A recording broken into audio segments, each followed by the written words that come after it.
What's going on, everybody? I hope you're doing well. I hope you're doing amazing. This video is going to be a little different. I asked my friend Jeremy, that painter fella, to give his take on switching from solvent to water base. And just hear him out. I want you to maybe get a cup of coffee, maybe some notes, expand your mind, and learn something. And like I always say, take the good, leave the bad, whatever works best for you. Okay? He has anyways, he's gonna tell you about everything that I told him to tell you about booth talk and all that stuff. So just for the next 15 minutes, have a listen. Alright? Love you so much. Peace. What's going on, everybody? Jeremy here. I'm that painter fella here on Instagram, and I also host a live stream and a podcast simply called Booth Talk. What it is basically it's a live stream, fireside chat of anything and everything paint related. We have topics each and every week, and the podcast, I'm bringing to you tech information. I'm bringing to you industry leaders, people just like you and me who are regular blue collar painters, and just trying to give you their stories, give you their background, who they are, and what drives them. Check out the podcast. It's available on iTunes and Stitcher Radio. Just simply look for Booth Talk, or you can find it at podbean.boothtalk.com. What I'm doing here on the Motivated Painters channel with Gabriel. Gabriel was a guest of mine. I want to say he was episode 3 on the Booth Talk podcast. I think a lot of Gabriel. He's a good guy. He's doing a lot of good for the industry. Great attitude, and it's somebody who I want to be, related to in the industry. I guess is the easiest way to say. I want to work with him. He's a great guy, great attitude. Like I said, I figure Gabriel, you'll take part of that out. So. Regardless, anywho, I'm going in here just trying to give you an introduction. So, what I want to talk to you today is something that Gabriel and I have talked about in the past, and that is where I had made the transition from solvent to water. He had actually been straight water his entire painting career, which is very cool because we have different backgrounds on different things. We can relate to different things, and he helped me out a lot whenever I was making the initial transition from solvent to water. And his reaction, or I don't want to say that, his experiences, there we go, with solvent has been very slim. So it's very cool to hear the different sides of everything. And I want to give you something, or I want to give you an opinion rather, from somebody that has been a solvent guy for the majority of his career. I've been painting now for about 15 years, and for those 14 and a half, I've been doing basically just nothing but solvent. I just recently have made the swap to water.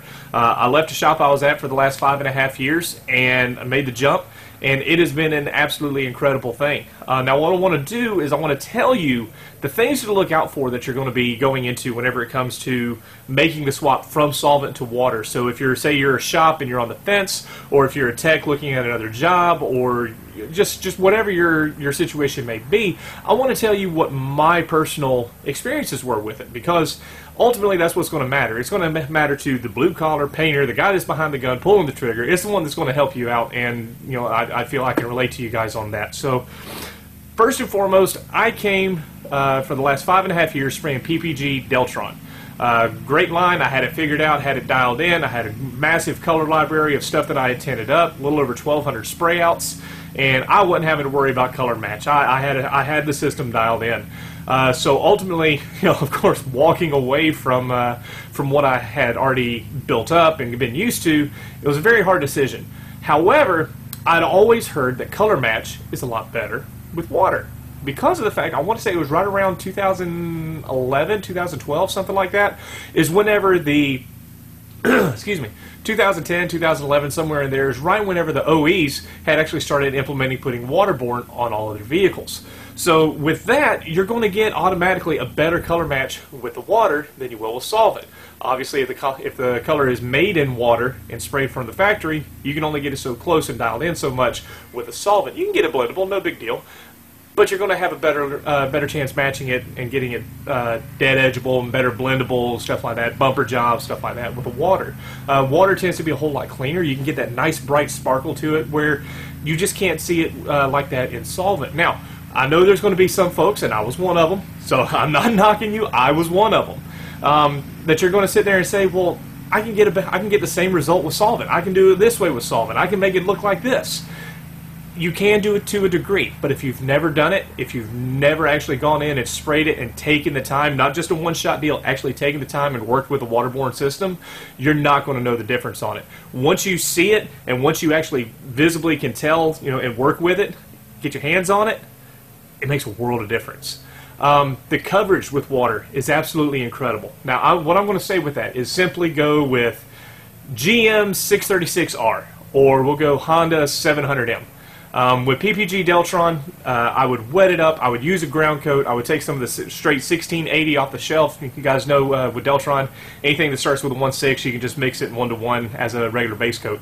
I would keep it, put it down as a ground coat, and then it still took about 3 coats and a drop coat to get everything covered, blended out, good to go. That was on a good day. Normally it was about 4. Now the cool thing with what I'm doing now I am not spraying EnviroBase. What I am spraying is Axalta Chromax Pro.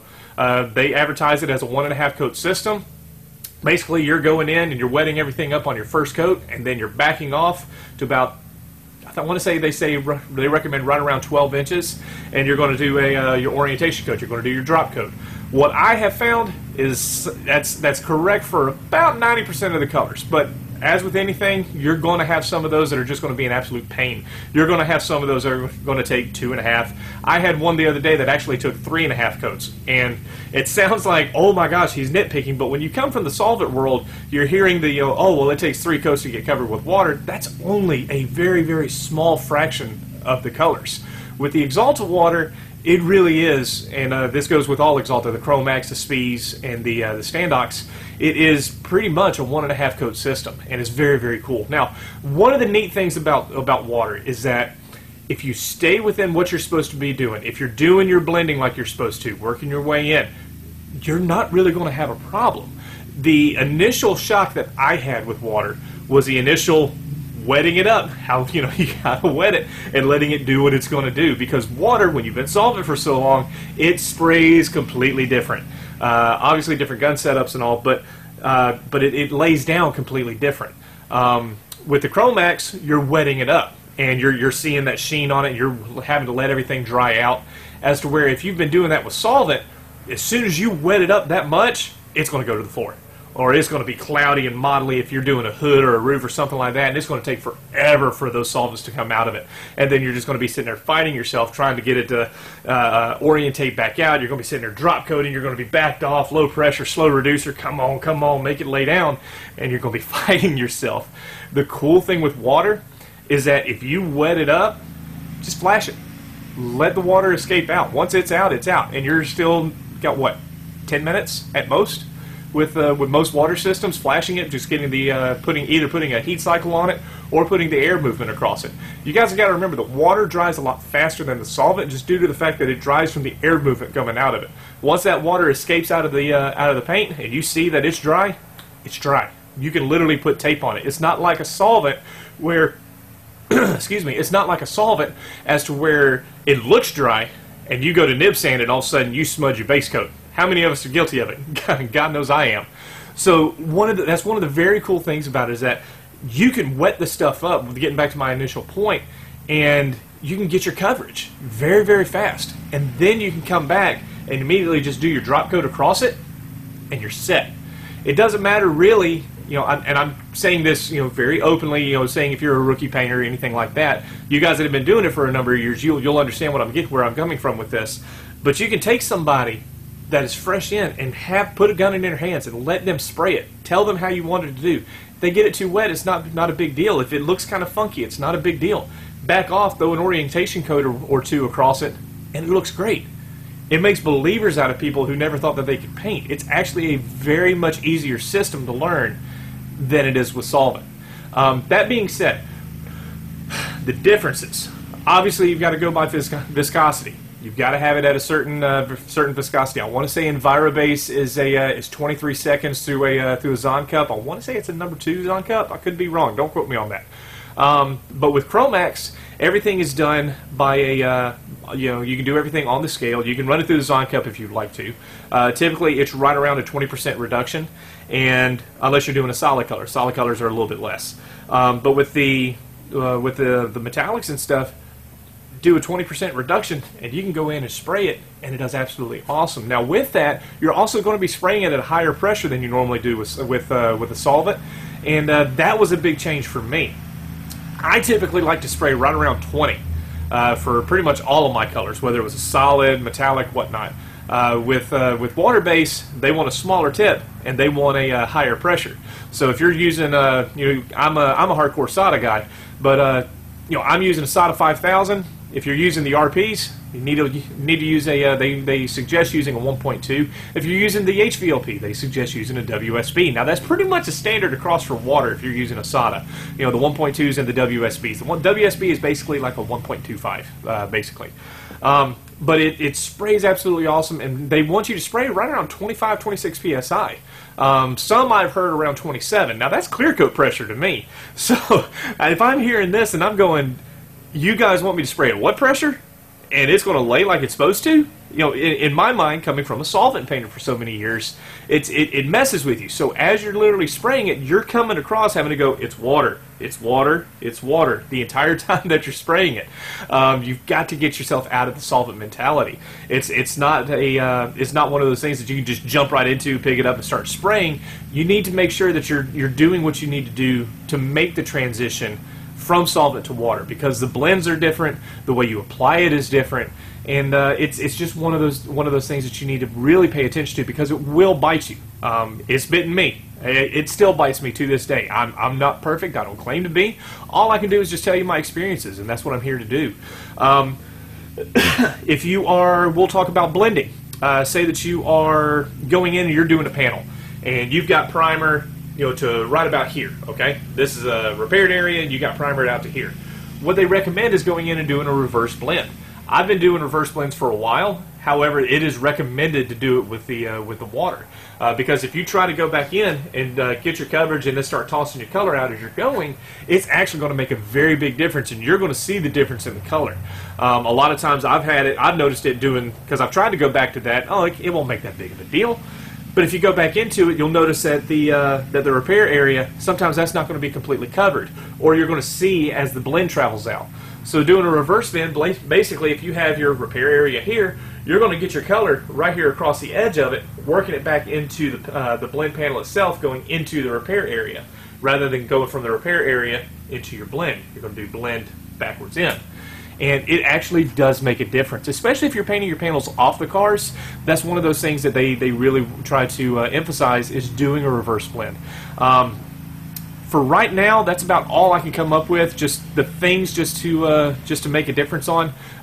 One other thing that I want to talk about is, obviously with solvent paints, you're always going by temperature. The higher the temperature, the higher the number of reducer. You're going to get into your the 895s, 898s, your retarders and stuff like that, to make your clears and base coats and all, lay down like you want them to. One of the things that you need to understand with water base is that you're going to be going by humidity. Temperature still plays a factor, but the main part about water is humidity. Why? Water in the air, you're spraying with water. It does make a difference, especially in dry time and application. You're not going to want to use something that has a low humidity controller. EnviroBase may call it different things. BASF and them, they'll call it different things. With Axalta, it's called a controller. So that's what I'm relating to you, because that's what I use. You don't want to use a low humidity controller whenever it's high humidity outside. One of the reasons is looking at it like this. Low humidity, it's going to have a lot more of the water content, I guess is the easiest way to put it, in that product to use as a reducer. As to where if you have high humidity outside, there's a lot of water already out in the air. You're not wanting to do that with a lot of water and then throwing more water on top of it. You're going to catch hell trying to get it to dry. Now again, these aren't the correct terms. What I'm doing is just basically giving you just the easy, layman's terms, I guess is the easiest way to say it. You can use high temperature, low humidity stuff. There's all these different things. What I really recommend getting you a little gauge. Mine is from Intech, ENTECH. You can find them on Amazon. They're a little green thermometer, humidity, little gauge thing. 50% and up, and 45%. Everything goes by your viscosity and then your humidity levels, by what you're going to put into it. And that's one of the things that you really need to pay attention to, just like you monitor the temperature outside. You want to monitor the humidity. That's one of the biggest things. And the viscosity of the paint is going to be your second biggest thing that they can talk about, and that they're going to preach to you about it, is just watching your viscosity. So if you over apply it, it's not a big deal. Flash it off. You can come back in, do a control coat, let it be. You're going to change the way you spray, and it's going to really mess with your head. You got to keep in your mind, it's water, it's water, it's water. It's not solvent anymore. Air pressures, gun setups, all those are going to be different. Need to make sure that you actually do make the investment in the right equipment that you're going to need. As far as flash cycle, air movement is everything whenever it comes to water. Of course, it's going to be everything whenever it comes to painting, but it's more so with whenever you're dealing with water. Viscosity, humidity, all of these things are different things that you need to take into consideration that you maybe not necessarily would have before with the solvent, but it is a very important step that you need to think about whenever it comes to water. So, guys, with that, I hope this helps you out. I hope this kind of gives you just one person's kind of perspective on making the change from solvent to water. Again, my name is Jeremy. I'm at That Painter Fella here on Instagram. I host the Booth Talk live stream and podcast. Follow it at Booth Talk on Instagram. We go live every Saturday night at 8 p.m. Eastern Time. It's topical. Just look at the last couple posts. You'll see what the topic of the next live stream will be. And check out the podcast, boothtalk.podbean.com. And you can also find it on Stitcher, iTunes, and pretty much any other podcast platform that you can find. So, guys, you be well, stay safe. We'll catch you next time. Hopefully next time, my studio here will be finished.